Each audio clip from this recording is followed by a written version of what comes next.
twayikinye dushatse kwibutsa kahise k'igihugu imvo z'ubwami kera abami kuntu babaho ibwami kuntu hari hameze abene gihugu kuntu babaho kera ari naco civugo twahavuye twita Rugamba kuko benshi bumvise Rugamba baciye bibaza ko ari umwami Rugamba Ntare Rugamba ntabwo ari Ntare Rugamba ahubwo ikivugo iyiryo zina ryavuye ni kwari kugira tumenye umuntu ubuzima acamwo yuko buri gihe ari urugamba agenda gwana. Rero ivuga ku nkuru y'umusore yitwa nyene Rugamba.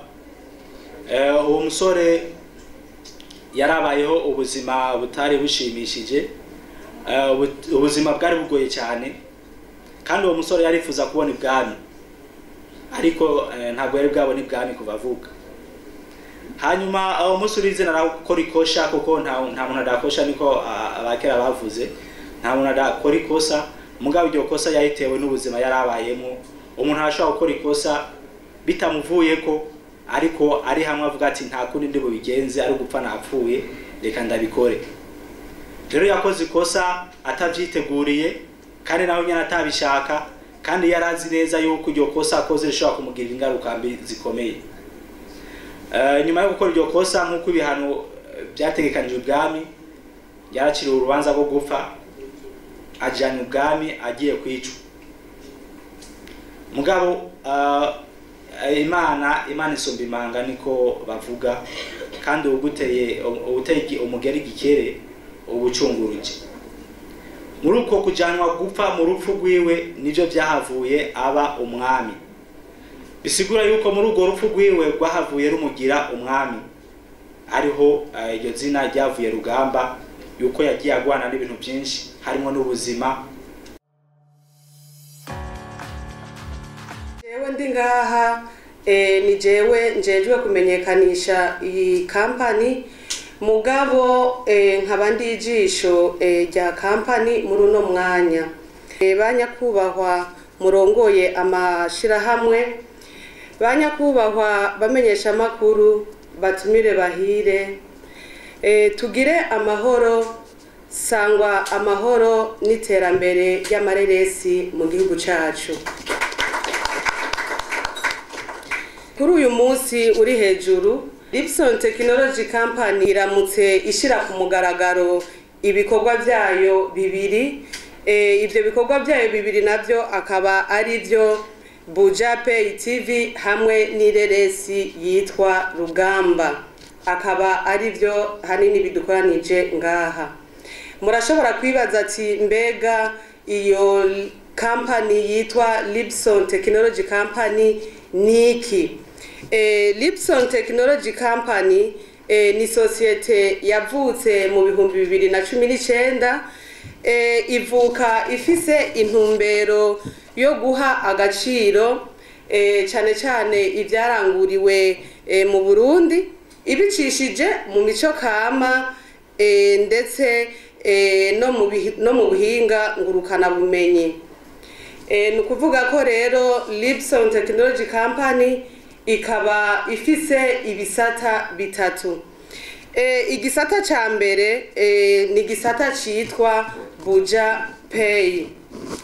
Iyo Buja Pay nayo akaba ari application twakoze mu ntumbero yo korohereza abantu kugira ngo bashobore gukora ibikorwa bitandukanye bakoresheje telefone yabo ngendanwa yo mu bwoko bwa Android. Kandi turafise n'ikindi gikorwa arico bita mu Congereza ngo shopping, nukuvuga mu Kirundi nukugura.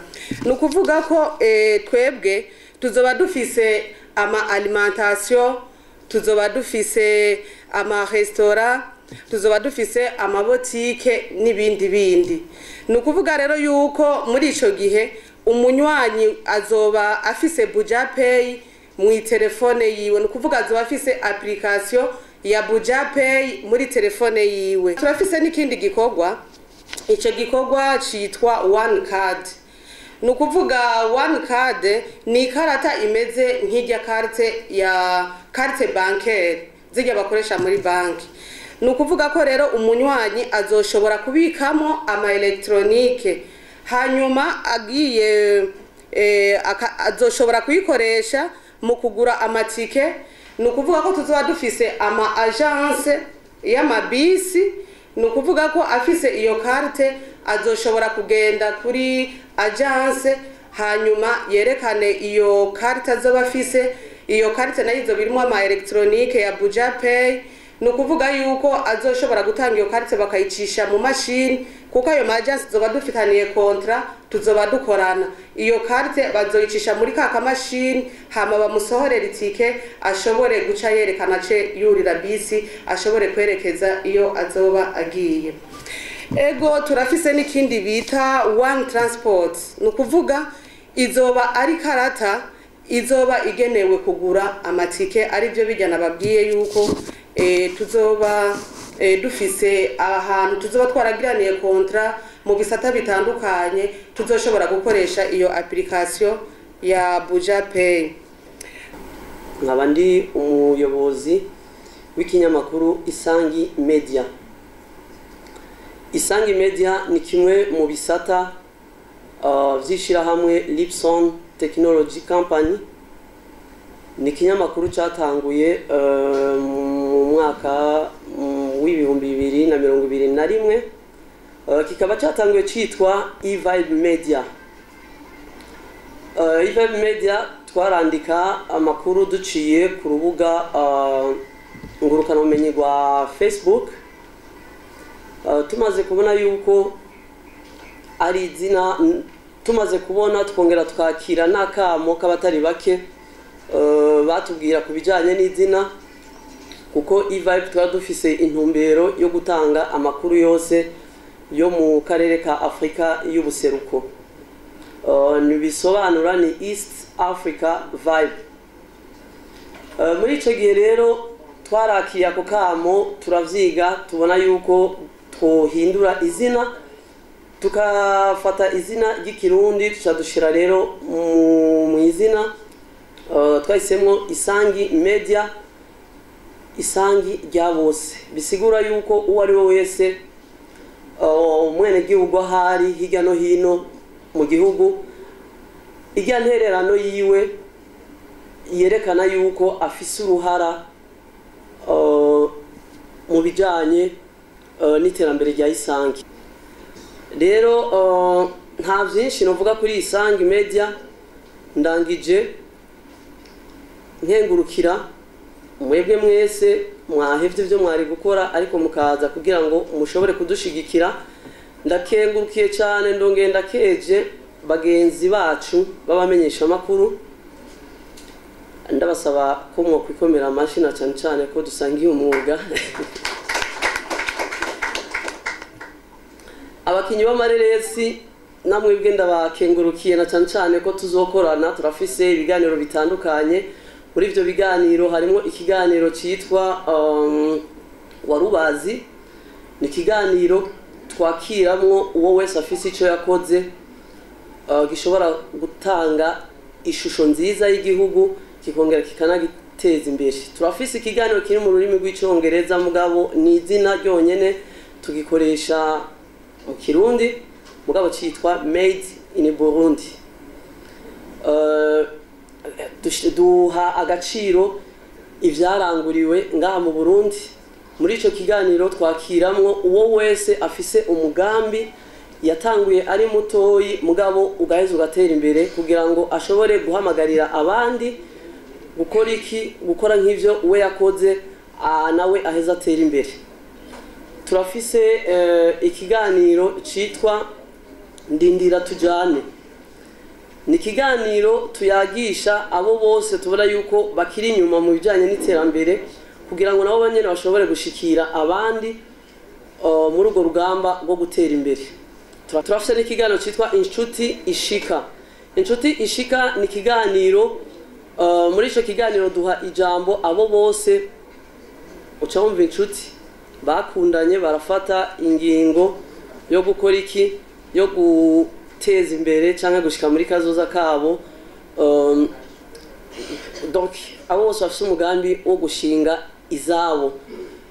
Turabaha rero ijambo bakatubwira ukuntu batanguye kuronderana gushika naho bageze, baganahamagarira abajyango n'abakunzi kuza kubashigikira.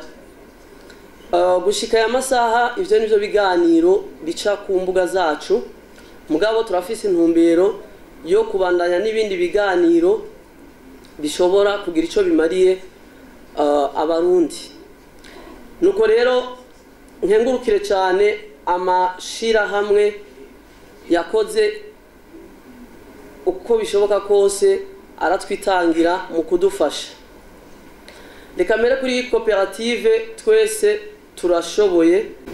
Abamenyesha makuru ntabwo nongera kandi saba imbabazi yuko twari twabemereye igiteramo cyo kubereka ku mugaragaro ireresi ya Rugamba, ariko kubera ko amategeko y'igihugu ubo atatwemerera gukoranya abantu benshi kumvo zikiza coronavirus, twahavuye tuvuga duti ko baduhaye inyishu ku munota wa nyuma, reka dukoranye press conference de presse kugira ngo tubasigurire abamubona bashikana ijukure cyane, bazotubera ijisho, bashobore kubasigurira badashoboye gushika hano no munsi ariko bavyifuza, bashobore kubasigurira amateka ya Rugamba.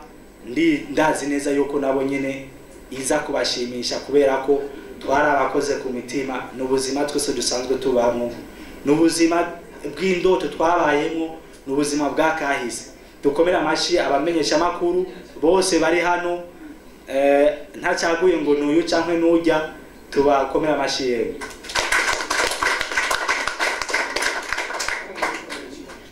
Ubugira kandi reka nshimire kandi bene wacu bashika bacu abakinyi b'amareresi basanzwe bakina ngaha mu Burundi, nabo nyene bagize akigoro gakomeye ko gushika hano, bamwe murabazi, reka ndabasabe muhaguruke nabo babona. Abakinyi b'amasinema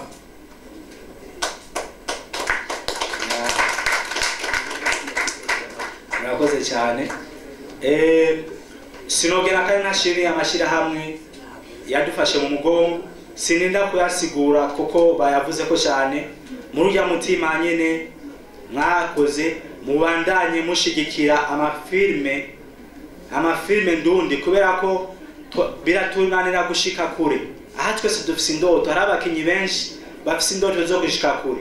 Turabinginze mudufate mu mugongo. Uno munsi nemba mwafashe mu mugongo filme Rugamba, nimwegere hari abandi zindi filme nyinshi, abandi bakinyi ba filme nabo nyene mubandanye kwafata mu mugongo. Turabe ukuntu twoteza imbere igihugu cyacu, kubera ko gukina filme benshi bibaza yuko ari ubutimbaye. Nihera ko jewe mfise umuvyeyi w'umupasiteri yatanguye nk'itamaro kina filme, yavuze yuko ngiye mu bubandi ataco nzovamo, ariko mu nyuma amaze gukina filme ya mbere yahavuye abona yuko hari ico nzovamo. Kuba ndi ngaho no munsi ni kubera ko filme, ni kubwa filme. Nta kazi mfise muri leta, nta kazi mfise ahariho hose, mbayeho kubera filme. Rero filme sinzoyivuga nabi, filme niyo inyicaritse hano imbere, sinari kuzokwicara imbere ndabizi, iranyicaritse imbere filme, no kuvuga sishobora kuyivuga nabi. Rero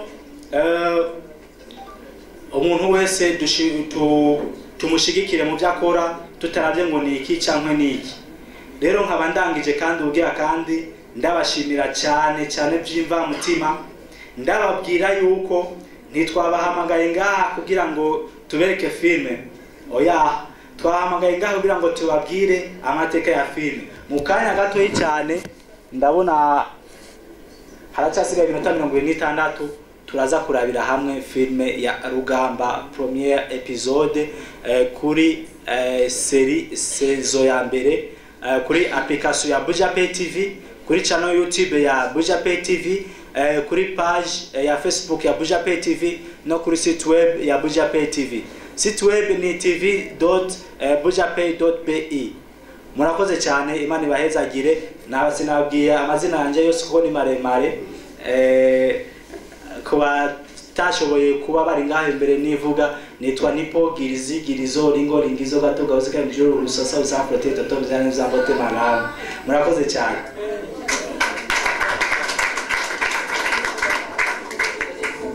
Ikibazo canje nagomba kubaza ino filme mwatubwiye neza yuko mwayikoreye mu bibanza bitandukanye harimo n'ishamba mwashoboye kutubwira muratubwira amasrago mwagiye murahuriraho nayo ariko kandi tukaba tuzi neza yuko mu gisata c'amareresi nga mu Burundi novuga neza ko ari gisata kidashigikiwe cyane. Mbega uburyo mwashoboye gushira muri no filme buzogaruka gute cyane mwabikoze mu kubikunda ariko kandi numvise neza yuko mugiye kwipostinga ku ma platform atandukanye nivyo akanote gashobora kwinjira ariko niye strategy yindi itandukanye niyo ya ma platform mushobora kugurisha iyo filme igaheze ikagarukana uburyo swati mwarakoresheje kubera ko hari izindi nzira nyinshi ugasanga hari ibihugu kanaka byo bimaze gusaba iyo filme cyangwa ho bari ari irindi shiramwe kanaka bari maze kwifuza gukorana namwe duze n'inzira zishobora gutuma ifaranga rigaruka ariko rero ndashaka kubaza mbega ni indi strategy no kumurakoresha kugira akanoti kagaruki murakoze. Ibo cyane nimatubwiye bije mwakoresheje mu filme kuko iyo mutatubwiye bije ntitumenye uburemere bw'iyo filme urashobora kwitunda imyaka 10 ku mafaranga 60,000 ariko urashobora kwitunda ukwezi kumwe ku miliyoni amajana ni kuvuga ni mu ntumbero yo agaciro kino gikuba kugira nabo bene bitahe abayafise bumve ko amafaranga batanga agara akaza gukora icyo gikorwa fumbure ni mama kandi maza kutubwira tumenye natwe ibyo twandika hariya. Hanyuma akabazo mwatubwiye ibijanye n'urubuga rushasha mugiye kuzoshira ko amafilme y'abarundi bose muri rusange mwatubwiye ko bene amafilme bazokunguka mugabo nimwatubwiye namwe ingene muzokunguka eski iyo urwo rubuga nugo gufasha abakinyi b'amareresi ariko si urugo gufasha mwebwe muri n'ubati ni societe ni biki sinzi ndashaka kumenya mwebwe ni gute muzokunguka hanyuma abo bene gihugu ayo mafaranga bazokunguka nabo nyene gute. Akabazo ka nyuma sinakabazo kumbure ndimo kunganira ariko tubakeze cyane twabonye ko ari Isangi aho maze gucora tubwira ko ari Isangi FM abantu bakatubwira mu Isangi TV gushika amasaha turacari handi nyine turacari hejuru ariko twashaka kumenya nyimba ari Isangi iradio eski izotangura gukora gende kugira Imana monsieur le directeur ico na Isangi tumenyesha makuru ndabizi uca wumva bashaka kugira muri ya mbere nyine yo gufashanya kwamamaza no kwamazanya dushiremo intege natwe mugabo tuzi rero materiga ino radio igiye kuzofasha abakunzi b'umuziki muri secteur abakunzi amasinema bazohabwa ijambo muri kino kibanza wanashaka n'ibyo kugira isuku karaba cyane bizovugirwa ngaha murakoze cyane. Uburyo mwakinye mwabukuye ni gute muzobugarukana icyambere nta datandukira ku kibazo cyawe nagomba ndakubwire yuko wadukeje cyane kuri affiche kuri yo cover nibaze ko atari cover gusa kuko cover representa film no kuvuga kandi n'ikindi womenya muri Buja Pay TV turafise studio yitwa Lipson Studio kandi muri yo cover iyo wavuze ati umuntu yayikoze yo cover nije ubwanje nyine nayikoreye ni mu nkomera amashyi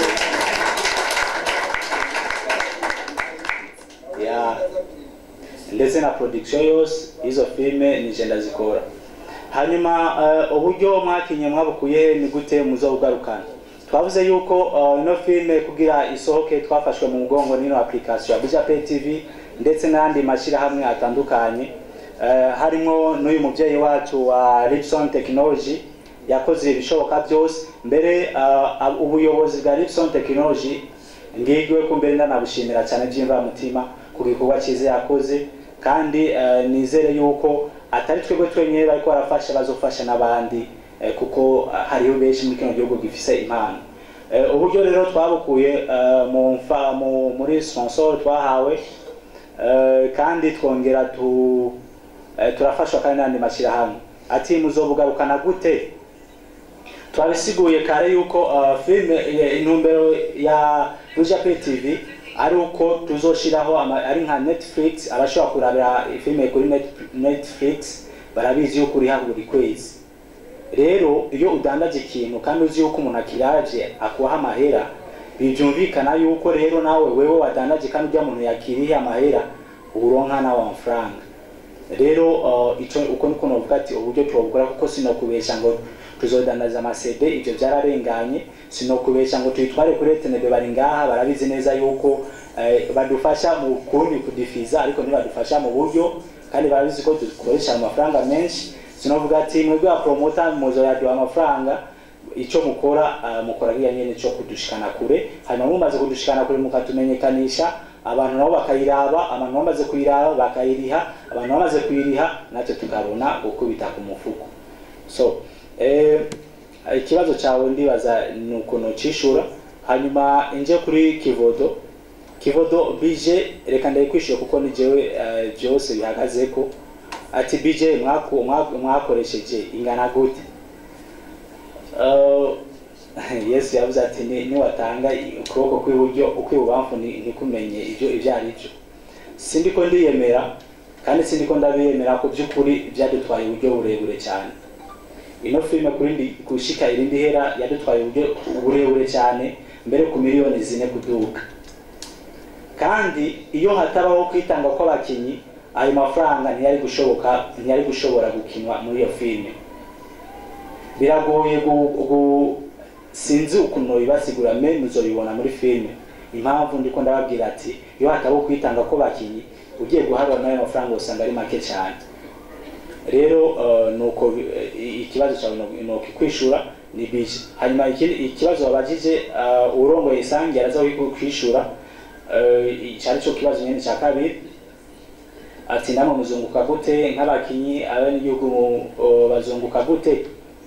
Ico twagisiguye ariko baraza kutunganira bacishura. Hanyuma Prosper ndakubaha cyane sinzi gukinyibuka nk'ibyari muri internet yamaze gusohoka. Rick Love nawe wavuze ati mbe nk'umuntu azanye nka filme azunguka gute? Azunguka pourcentage zingahe? Ati mwavuze ati muzoshira kuri application. Ati mumaze gushira kuri application azozana produit fini, amaze gushira produit fini azokunguka gute? Namwe bumva mwebwe twebwe application yacu azoba kudifiza gusa. Ariko nazo kunguka nuko nyene navuze abantu bazoyirorera, bamaze kuyirorera please abantu bayirorera kuko namaze kuvuga yuko umuntu wese tuzoshiraho igiciro. Ati kuri episode zizokurikira abantu bazoziraba tuzohera nyene kuri Rugamba, abantu bazoziraba barisha amafaranga. Rero ngigwa ko ndambwira na Kivodo yuko twebwe turimo dutangura kujya amahera, bazotangura kuduha amahera kuri no filme nyene ya Rugamba. Uno munsi turabaha imonjo episode 1 me episode 2 muzohera bamuduha amahera nato.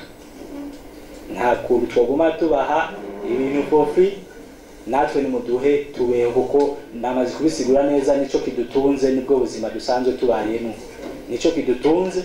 Natwe mushaka kudufasha kandi mushaka igihugu gitera imbere, ni muyawe kandi murihe muyabone shaka muzoze murariha, ntabwo azoba ari menshi ariko isorosoro birigiye. Seri izo mari kingo kingana gute niko Leclove atubwiye. Nobahumuriza yuko episode seri ya mbere yose twajije kwikina tournage yaraheze novuga chaque semaine azora cyako episode zitanu ubundi zomara ukwezi kumwe n'indwi imwe iri kwiracha kuri Buja Pay. Donc episode zose Buja Pay ni mwatweretse abayigize.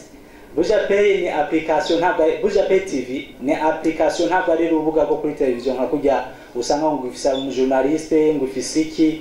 Oya, ni application ikorera ku rubuga kandi iyo application igenzi ifise n'ibisata byinshi biyifasha. Nakubwiye ati hariho studio yitwa Epson Studio ariyo ishobora guproduce amafilme donc ya Buja Pay ari nayo yashoboye kugira production y'iyi filme ya Rugamba kandi no mu minsi izokora. Reka nyaruke nishure ko na Santa yabajije ati abakinyi nabo muri Rugamba abo bakinyi bazokina izo zindi episode zikurikira nabo muri Rugamba gusa nabakinyi muri Rugamba gusa. Twavuze yuko ni application itagira imbibe, nta mbibe dufise. Tuzokwakira icyambere na mbere tuzokwakira filme iyo ariyo yose y'umurundi. Ikigira kabiri tugiye gutanguza uruganda rwo gukina amaseri menshi cyane ashoboka, kandi muri rwo gukina amaseri menshi hazobaho n'abakinyi benshi batandukanye. Ndashobora kukubona wowe nkavuga ati byayobera muri no seri usanze office tara icyambere tuzokwisunga bakibajijemo ngaho tuzokwisunga impano office kuko dushaka ikintu cya karite.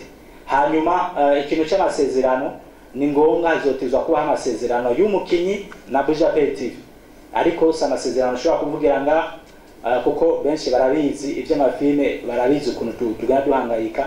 Mugabo umukinyi wese tuzaba dufitaniye amasezerano mu gihe tumukeneye. Murakoze cyane. Tura rero yuko kuce iyo tababwiye nuko uno munsi tugize lancement officiel ya application ya Buja Pay TV.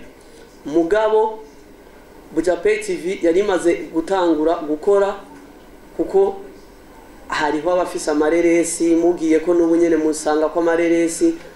Rero abandi ku batari bwabimenye abandi baratanguye kwimbura ivyo bakoze.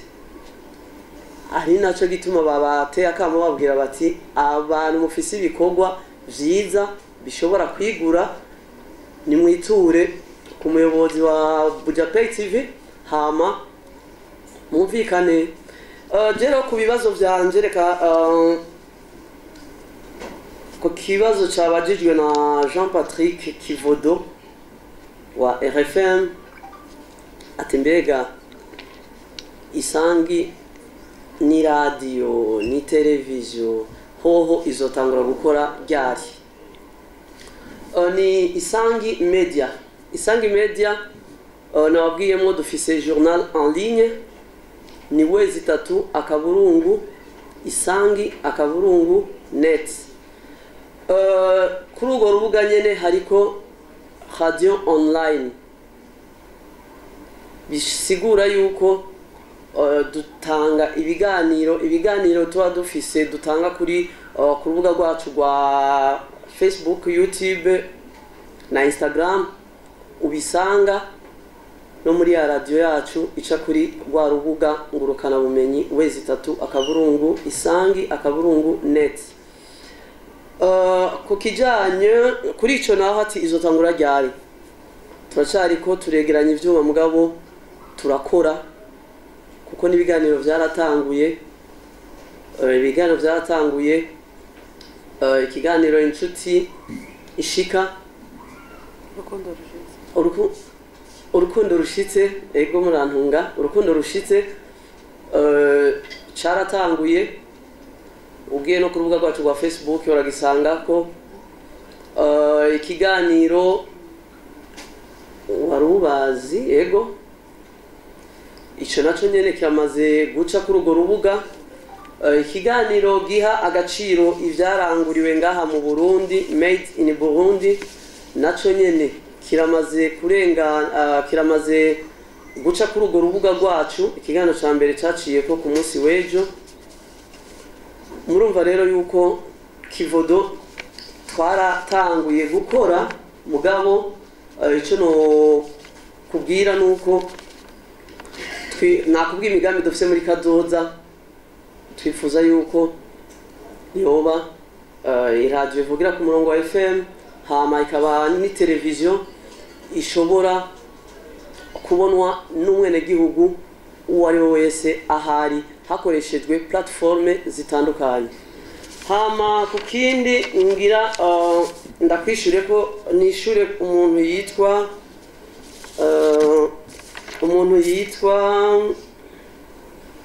Nirik Love promoter Lipson Technology izofasha gute abaririmbyi ati ubwo bobo ntimwoba mwarabibagiye. No kuvuga ndakwibutse gatoyi bari bavuze yuko Lipson Technology intumbero yaje ifise intumbero yo guha agaciro ivyaranguriwe mu Burundi ibicishije mu mico n'akaranga ndetse no mu buhinga ngurukana bumenyi. Ico kiganiro warubazi ni kiganiro giha ijambo abahinga. Muri abo bahinga harimo abaririmbyi, harimo abakinyi b'amareresi aho bayaga ku bikorwa byabo n'ubuzima bwabo. Murumva rero abaririmbyi ntibibagiwe.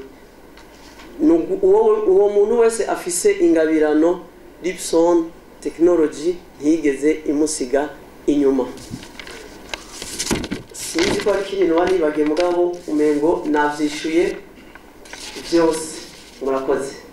Jewe nitwa Ndayizeye Samuel, aba n'umusirikare w'igihugu ipete aba nikapurari shefu. Nkaba mpagaze ngaha kubwa koperative twese hamwe turashoboye ndugumwema. Koperative twese hamwe turashoboye ndugumwema ni musanzwe mubona kuri pankati ihagaze ngaha, igizwe n'abasoda n'abapolisi muri kategori zibiri. Hari abasoda ofisiye, hari abahomi do troupe, hakaba ni ababrigadier mu gipolisi, abaja mu gipolisi. Cyambere tubanje kubashimira cyane ukungene muyumviye ko twoza muri ibi birori byo kwerekana iyo filime muri ko murategura. Biraryoshe cyane, birahimbaye. Turabona harimo ugwaruka bwinshi twama tubona turi mu kazi kacu ka misi yose. Harimo nabonye bita ngo Landry Promoter. Landry Promoter turakunda kumurorera cyane iyo turi mu buzi bwacu. Hari n'undi gwaruka dukunda kurorera ku ma YouTube bakoresha ibyo bita ngo no kuvumbura n'ibindi. Rero tubanje kubashimira cyane kukungene muyumviye ko twoja hafi yanyu mu bikorwa musanzwe mukora, natwe mukadufasha kutwamamariza koperative yacu ku migabo n'imigambi isanzwe ikora. Na cyane musanzwe mubona ko mu migambi twemerewe gukora harimo ubugenegene, harimo imico n'akaranga biranga igihugu cacu. Rero muri rusangi tutavuze byinshi, imirimo dusangwe turangura muri koperative twese turashoboye murayibona. Icambere twanka kwinjira muri politiki. Ica kabiri dukora no gufashanya ku muntu wese, yaba umusirikare yaba umupolisi, muba kukuruke no mubakiri mu kazi turakorana. Iyindi ntumbero dufise intumbero yo kuguranana amafaranga. Twe twatangiwe turi kirimba mu buryo bwo kuguranana bivanye n'ukuntu umwe wese asanzwe yaka mugenzi we ingurane akayimwima. Hama turaja hamwe turiyumvira icokorwa, hama turiga amategeko, turayiga abasirikare n'abapolisi, turi muri group WhatsApp, hama gushikaho ku ntumbero yuko twovamwo koperative twese hamwe turashoboye ndugumwema. Niryo zina twaciye dushima kuyita. Rero iyo koperative twese hamwe turashoboye ndugumwema iramaze gukora ibitari bike. Turafasha ibimuga byamugariye mu gisoda, turafasha abakukurutse basubijwe mu buzima busanzwe, turafasha n'abana babo mubo tuba turi kumwe muri koperative twese hamwe turashoboye ndugumwema. Rero turashimye cyane kukungene twabonye hari amaradiyo menshi, amateleviziyo menshi ngaha yaje muri ibi bikorwa. Natwe turabateye akamo ko kubasaba kutwamamariza ibyacu. Twabonye ko hariho wo kuri RTNB radio nkuru y'igihugu yatubwiye ati ni mwakenera kugira ico tubafasha muzotwegera. Twebwe natwe duhagurutse nk'abasirikare, duhagurutse nk'uko dusanzwe tuzi ko hariho urwaruka ruri inyuma yacu.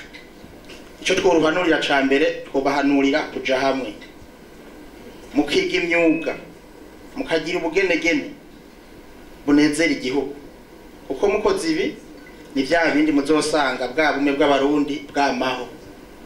Rero nitwobicisha amajambo byinshi murabibona, abo tumaze gufasha hari nabo batashize ko ngaho kubera bivanye ari byinshi.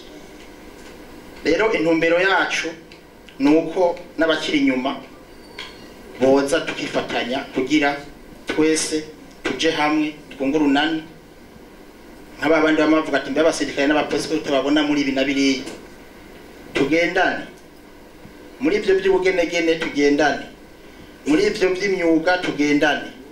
Rero murabona ko twebwe adresse yacu dukorera kwibarabara rya 13 mu Kamenge ku nyubakwa Kamenge House Business. Nimero ya biro yacu ni 1005. Rero tukaba tubateye akamo bene wacu batarinjira muri twebwe, ku basirikare n'abapolisi baba n'abakukuruke ko bo kwifatanya natwe, tukanasaba n'amaradiyo twamamariza ibikorwa byacu.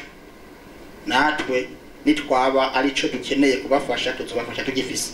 Hama ikindi nari nibagiwe gushirako, mvye turiko turakora twebwe ni nguvu zacu, nta muntu numwe aradufata mu mugongo. Habaye aho kwitanga kwacu, twakurikiye ijambo nyine cubahiro mukuru w'igihugu yashikirije avuga ati turabakanguriye kuja mu makoperative, kuja mu mashirahamwe.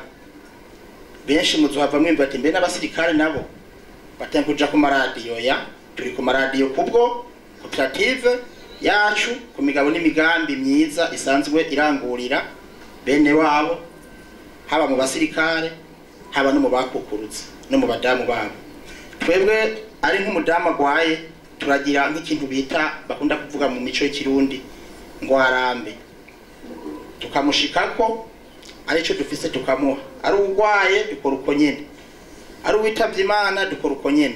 Rero tukaba tubashimiye cyane ko kungene mwimviye mukadutumako tukaza kuraba ibirori musanga muri ko murakora. Hama tukadutumiriye ugwaruka cyane ruriko ruriga gukora ibi by'amareresi. Turabahaye courage, natwe nejo nihagira icyo tubasaba tuzokibasaba. Murakoze.